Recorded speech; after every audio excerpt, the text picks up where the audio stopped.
Hi, friends.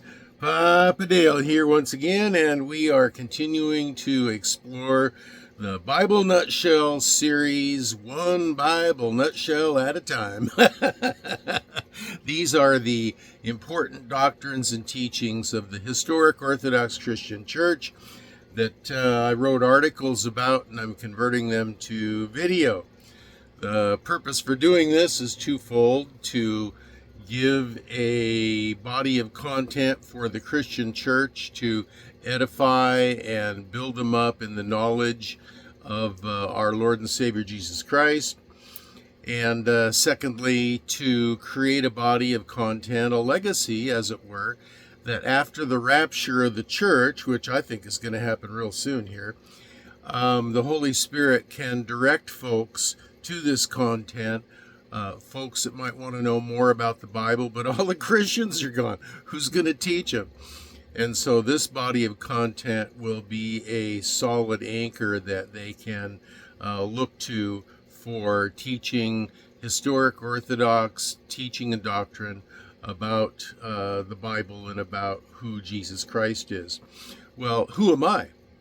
I'm Papa Dale. I am a retired pastor, teacher, theologian, chaplain, you name it in the Christian church. I've probably done it one time or another. And in 50 plus years of service to the Lord Jesus Christ. And so you need to know a little bit more about me. Any person that wants to try to teach you something about the Bible, you should know a little more about than just what they say.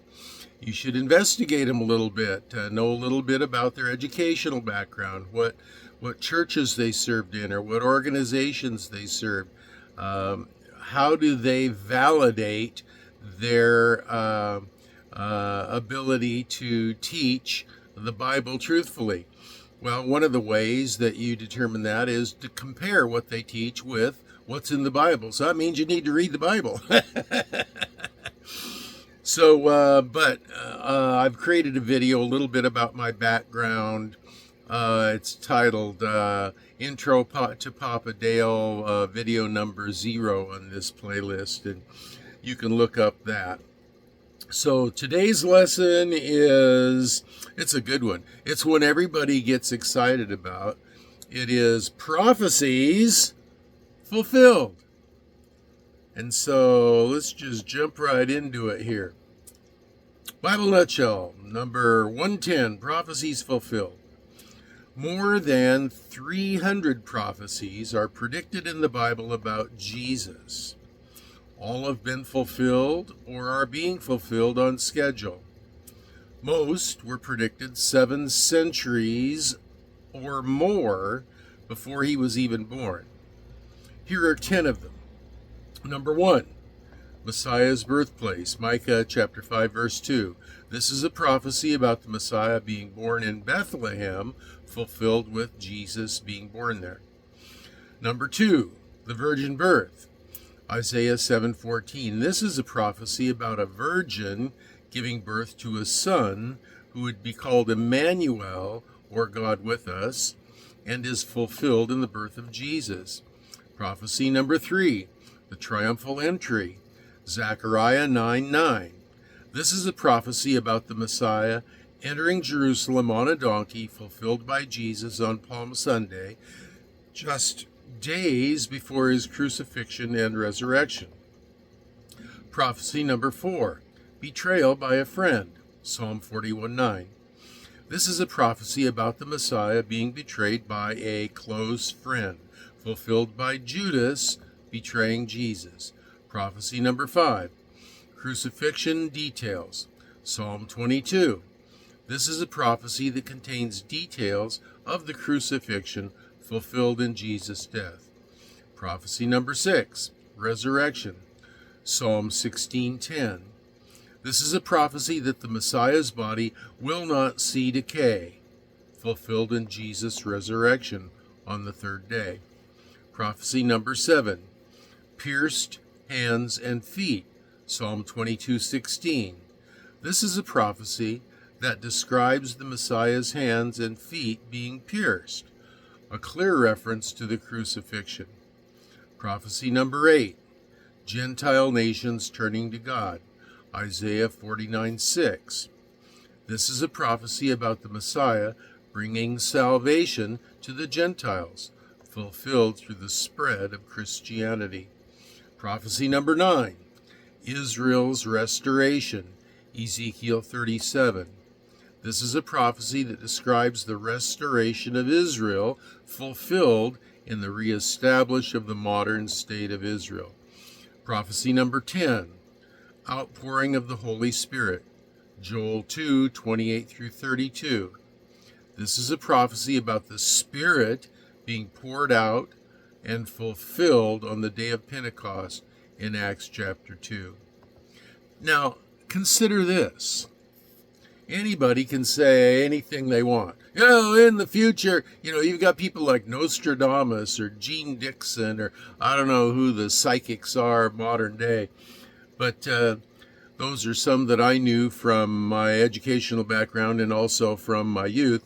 But people can say anything they want to, and if they spout enough stuff, then eventually some of that stuff might come true, and they can say, oh, see, it's kind of like some of the modern watchmen today who make predictions. Oh, Jesus is going to come back next Tuesday, and then when next Tuesday comes and he doesn't, then they go, oh, no, that was just a stepping stone nugget to my next prediction.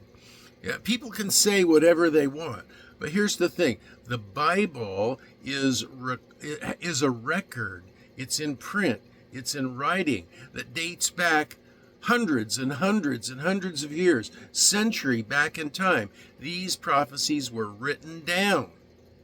And then later, after centuries passed, fulfilled. Now, the mathematical probability of just one person fulfilling just the above listed 10 prophecies is 1 in 10 to the 17th power. Now, do you have any idea how impossible that is? That's 17 zeros. That's 1 followed by 17 zeros. I don't even know what the number is. Let's see, you've got hundreds, thousands, millions, billions, zillions, quadrillions maybe. I don't know what the number they use for that kind of a number is. But if you look at it a little more real world like, if you covered the entire state of Texas, the largest state in the lower 48, with 10 to the 17th power of silver dollars, the entire state of Texas, the entire state, all the valleys, all the mountains, all the rivers, all the beaches, the entire state would be covered 2 feet deep. How do I do this on video? 2 feet deep with silver dollars. Now, if you put a mark on one, say you took some fingernail polish and marked the side of just one of those silver dollars and threw it somewhere from a helicopter in the mass, or shot it from the space station down into Texas, so you had no idea where it was going to land. And then at random, with only one attempt to try to choose that marked dollar from all of them in the whole state of Texas, and on top of it you're blindfolded, the chance of selecting the right one would equal 1 in 10 to the 17th. It would be universally, galactically, universally impossible. Now, considering that there are more than 300 prophecies about the Lord Jesus Christ, and not just 10, it's mathematically impossible that the events pertaining to the life of Christ were invented by random chance. Impossible.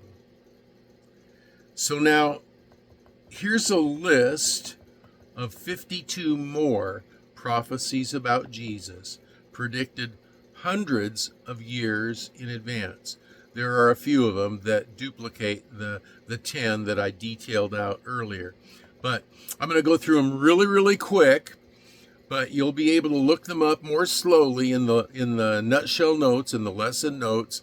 The link to that's going to be at the end of the video. So here we go really quick. God said that, number one, God said that the seed of the woman would redeem man, Genesis 3, Romans 5. Number two, the Redeemer would come through Abraham, Genesis 12, Matthew 1. Number three, the Redeemer would come through Isaac, Genesis 17, Matthew 1. Number four, the Redeemer would come through Jacob, Genesis 28, Matthew 1. Number five, the Redeemer would come through Judah, Genesis 49, Matthew 1. Number six, the Redeemer would come through David, 2 Samuel 7, Matthew 1. 7, the Redeemer would be a virgin born, Isaiah 7, Luke 1. Number 8, the Redeemer would be called God's Son, Isaiah 9, Luke 1. Number 9, the Redeemer would be called out of Egypt, Hosea 11, Matthew 2. Number 10, the Redeemer would be born in Bethlehem, Micah 5, Matthew 2. Whew. Number 11, the Redeemer would destroy evil, Genesis 3, 1 and 1 John 3. Number 12, the Redeemer would be sinless, Exodus 12, Hebrews 9. Number 13, the Redeemer would be a humble servant, Psalm 8, Hebrews 2. Number 14, the Redeemer would be the perfect sacrifice, Psalm 40, Hebrews 10. 15, the Redeemer would preach righteousness, Psalm 40, Matthew 4. 16, the Redeemer would not be listened to, Isaiah 6, Matthew 13. 17, the Redeemer would be a stumbling stone, Isaiah 8, 1 Peter 2. 18, the Redeemer would begin his ministry in Galilee, Isaiah 9, Matthew 4. 19, the Redeemer would attract the Gentiles, Isaiah 12, John 12. 20, the Redeemer would perform miracles, Isaiah 35, Matthew 11. 21, the Redeemer would have a forerunner, Isaiah 40, John 1. 22, the Redeemer would redeem the Gentiles, Isaiah 42, Matthew 12. 23, the Redeemer would be despised by men, Isaiah 53, Luke 4. 24, the Redeemer would set the captives free, Isaiah 61, Luke 4. 25, the Redeemer would have an everlasting throne, Daniel 7, Luke 1. 26, the Redeemer would bring an end to sin, Daniel 7, Galatians 1. 27, the Redeemer's arrival would be acclaimed, Zechariah 9, Matthew 21. Number 27, the Redeemer's arrival, I already did that one. 28, the Redeemer would be betrayed for 30 pieces of silver, Zechariah 11, Matthew 27. 29, the Redeemer's forerunner would come in the spirit of Elijah, Malachi 4, Matthew 11. The Redeemer would be our Passover, Exodus 12, 1 Corinthians 5. The Redeemer's bones would not be broken, Exodus 12, John 19. 32, the Redeemer's blood would be spilled for atonement, Leviticus 17, Matthew 26. 33, the Redeemer would be lifted up to bring healing, Numbers 21, John 3. Number 34, the Redeemer would be resurrected, Job 19, John 5. 35, the Redeemer would be forsaken, Psalm 22, Matthew 27. 36, the Redeemer would be scorned, Psalm 23, Matthew 27. 37, the Redeemer would suffer thirst, Psalm 22, John 19. 38, the Redeemer's hands and feet would be pierced, Psalm 22, John 19. 39, the Redeemer's garments would be gambled over, Psalm 23, John 19. 40, the Redeemer would cry, into thy hands I commit my spirit, Psalm 31, Luke 23. 41, the Redeemer would be abandoned, Psalm 21, Mark 14. 42, the Redeemer would have men plot his murder, Psalm 31, Matthew 27. 43, the Redeemer would stand quietly before his accusers, Psalm 38, Matthew 27. Psalm 44, the Redeemer's body would not decay, Psalm 16, Acts 10. Number 45, the Redeemer would be abandoned by his friends, Psalm 41, John 13. 46, the Redeemer would ascend into heaven, Psalm 68, Ephesians 4. 47, the Redeemer would be offered gall and vinegar, Psalm 69, Matthew 27. 48, the Redeemer would be resurrected, Psalm 118, Luke 24. Number 49, the Redeemer would conquer death, Isaiah 25, 1 Corinthians 15. Number 50, the Redeemer would be mocked and abused. Isaiah 50, Matthew 27. 51, the Redeemer would be a prophet similar to Moses. Deuteronomy 18, John 5. And last but not least on this list, number 52, the Redeemer would pour out the Holy Spirit. Isaiah 55, John 16. Whew, what a list. The evidence presented by predictive prophecy, it's overwhelming. Only the God who alone knows the end right from the beginning. See Isaiah 46:10, for Yahweh declaring this about himself. Only the God who alone knows the end from the beginning, Isaiah 46:10, could do this. This person is Jesus himself, Yahweh, the Creator, our God. Well, I'm not going to expound too much more with my aside comments here. I'm going to let all of those prophecies speak for themselves. Think about the mathematical improbability and impossibility of all of these predictions coming to pass in the life of one individual. It's astonishing. And so if you have comments, questions, or prayer requests, you can leave them at the bottom of this video in the comments section, or there's a link to my personal Facebook page, Dale Warren at Facebook. You can leave them there. And also, the lesson notes are down below. There's a link to those lesson notes, and I went through these really fast. Now, you can slow it down and go through them by voice if you wish. You know, there are controls on YouTube videos that you can slow things down to 50% speed or even more. And when you do that, the voice kind of sounds like this. But you can do it, and you can make sense of it. Or you can just go to the lesson notes down below, and you can look at it in writing on the link to the lesson notes. So the next video that we're going to explore is number 111, the proofs for God. How does someone prove God? Well, here's a little hint. You can't really prove anything. The philosophers has demonstrated that going all the way back to 400 BC to the time of the Milesian philosophers, Thales and the Milesian school of philosophers. You can't really prove anything. All you can do is to provide evidence. And the evidence for the existence of God is overwhelming. And so we're going to look at some of that evidence for what they commonly call the proofs for God. It's really the evidence for God. And we're going to do that in the next Bible Nutshell 111.